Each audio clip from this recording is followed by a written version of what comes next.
नमस्कार मित्रांनो, दिव्य संस्कृती या चॅनलवरती आपणा सर्वांचे स्वागत आहे. मित्रांनो, नागपंचमी विशेष आज आपण श्रवण करणार आहोत. नागपंचमीची पौराणिक. आटपाट नगर होते. तिथे एक शेतकरी होता.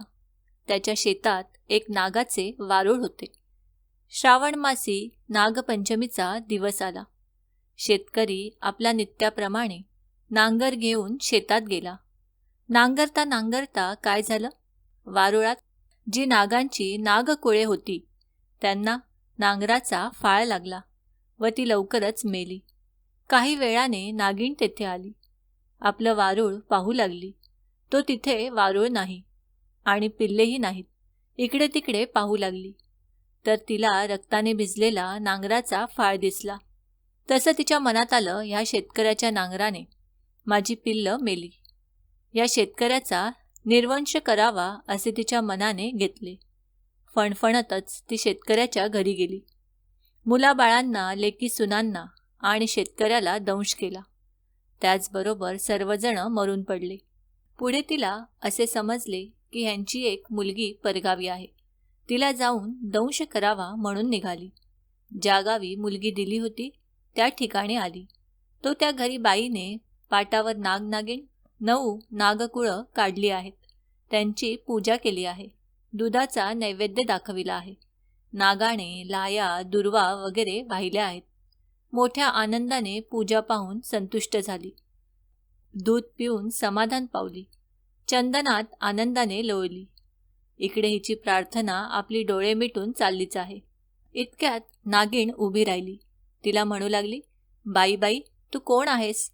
तुझी आई बाप कुठं आहेत? इतके म्हटल्यावर तिने डोळे उघडले. पाहते तो प्रत्यक्ष नागिण दृष्टीस पडली.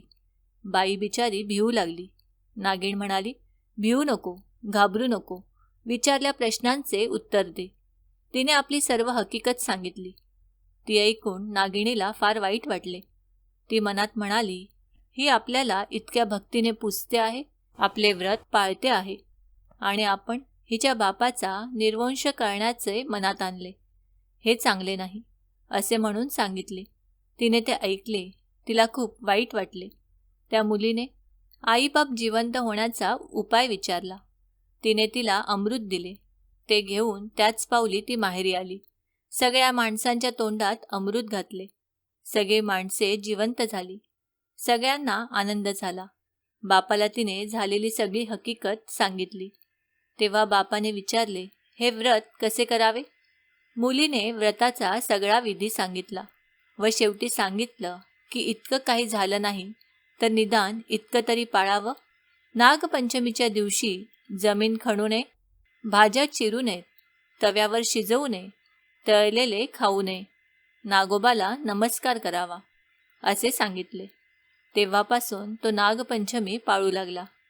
मित्रांनो, जशी नागिण तिला प्रसन्न झाली तशी तुम्हा आम्हा हो ही 60 उत्तराची कहाणी 5 उत्तरी सुफळ संपूर्ण.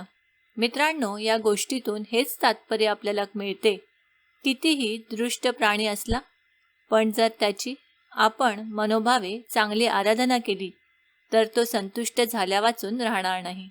मित्रांनो, नागपंचमीची अजून एक कहाणी प्रचलित आहे. आटपाट नगर होते. तिथे एक ब्राह्मण होता. त्या ब्राह्मणाला 5 सुना होत्या. चातुर्मासात श्रावण मास आला आहे. नागपंचमीचा दिवस आहे.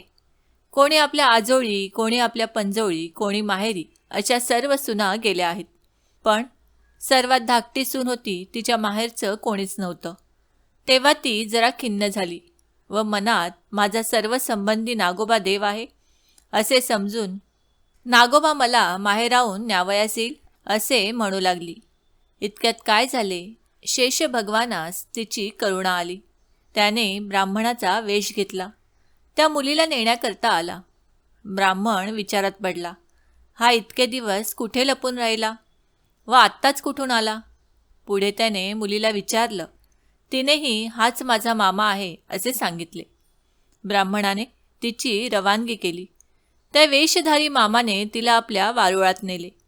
खरी हकीकत तिला सांगितली आणि फणीवा बसवून आपल्या बिळात घेऊन गेला. आपल्या बायका मुलांना ताकीद दिली की हिला कोणी चावू नका. एके दिवशी नागाची नागिण बाळंत होऊ लागली. तेव्हा तिला हातात दिवा धरायला सांगितले. पुढे ती व्याली. तिची पिल्लं वळवळ करू लागली. ही मुलगी भिवून गेली. हातातला दिवा खाली पडला. पोरांची शेपूट भाजली. नागिण रागावली. तिने सर्व हकीकत नवऱ्याला सांगितली. तो म्हणाला तिला लवकरच सासरी पोचवू. पुढे ती पूर्ववत आनंदाने वागू लागली. एके दिवशी मुलीला अपार संपत्ती दिली. आपण मनुष्य देह धारण करून तिला सासरी पोचती केली. नागाची पोरे मोठी झाली. आपल्या आईपाशी चौकशी केली. आमची शेपूट कशाने तुटली? तिने मुलीची गोष्ट सांगितली. त्यांना फार राग आला. तिचा सूड घ्यावा म्हणून ते तिच्या घरी आले. नागपंचमीचा दिवस होता. हिने आपली पुष्कळ वेळ भावांची वाट पाहिली. ते येत नाहीत म्हणून पाटावर व भिंतीवर नागांची चित्रे काढली. त्यांची पूजा केली.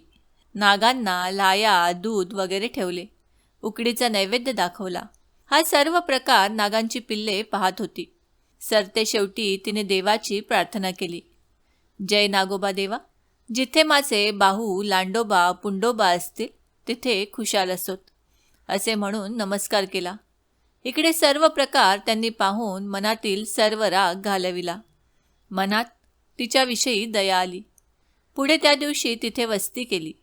दूध, पाणी ठेवतात. त्यात पहाटेस एक नवरत्नांचा हार ठेवून आपण निघून गेले. दुसऱ्या दिवशी तिने हार उचलून गळ्यात घातला. तर जसा तिला नागोबा प्रसन्न झाला तसा तुम्हा आम्हा हो. ही 60 उत्तराची कहाणी. 5 उत्तरी सुफळ संपूर्ण.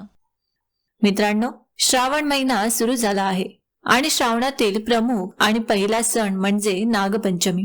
श्रावण शुद्ध पंचमीला कालिया नागाचा पराभव करून यमुना नदीच्या पात्रातून भगवान श्रीकृष्ण सुरक्षित बाहेर आले.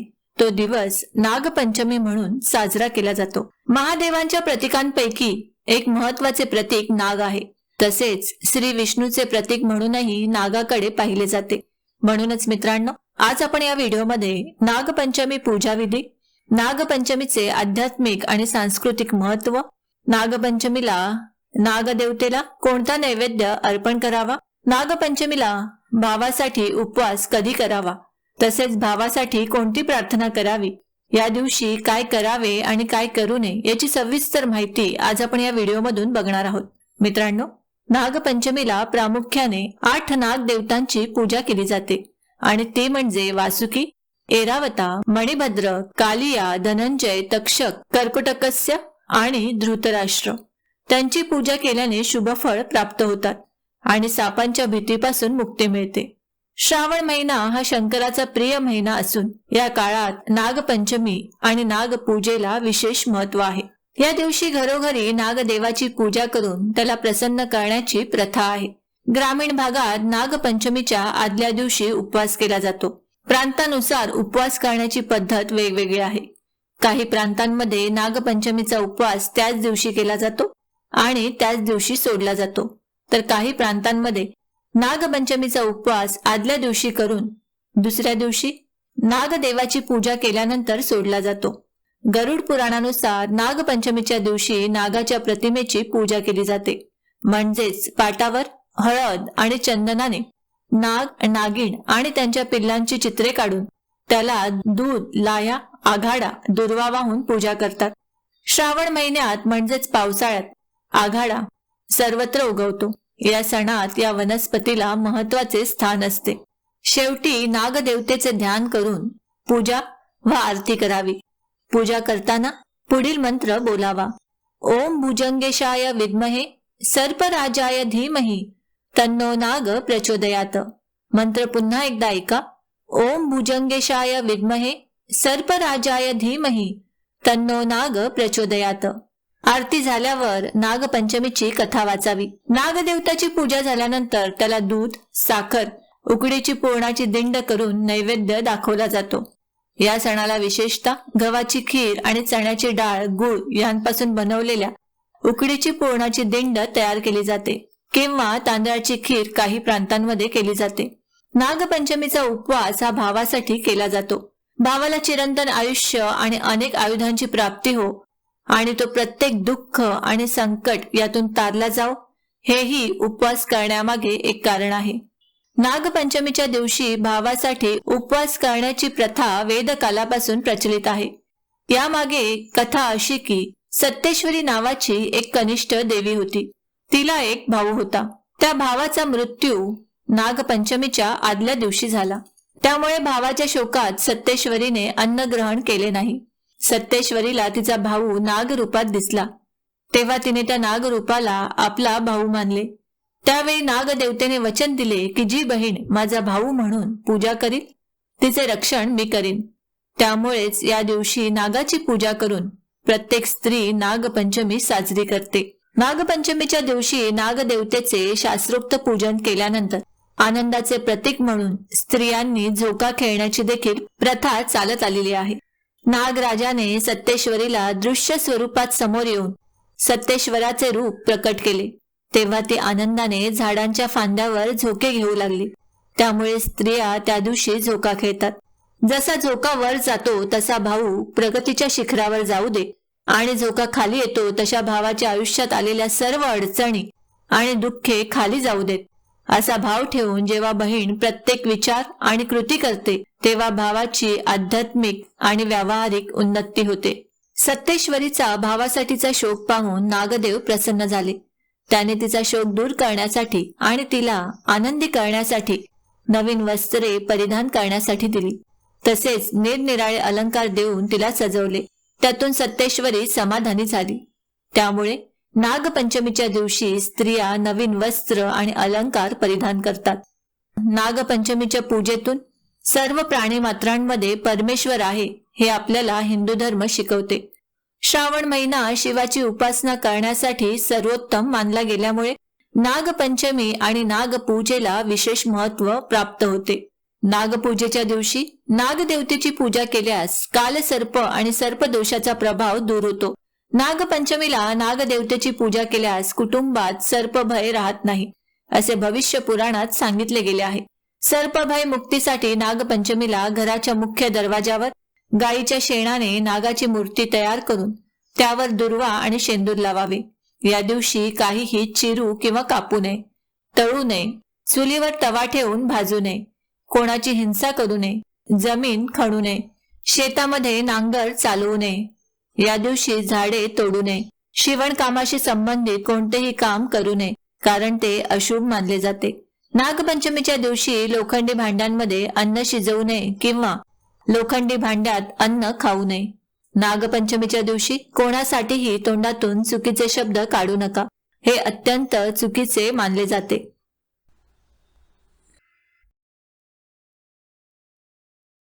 मित्रांनो, आम्ही अपेक्षा करतो की आम्ही सांगितलेल्या माहितीचा तुम्हाला सर्वतोपरी लाभ होईल. माहिती आवडली असल्यास ही माहिती तुम्ही मित्रपरिवाराबरोबर शेअर करा आणि अजूनही जर तुम्ही दिव्य संस्कृती या चॅनलला सबस्क्राईब केलं नसेल तर आमचे नवनवीन व्हिडिओ पाहण्यासाठी चॅनलला आजच सबस्क्राईब करा. धन्यवाद.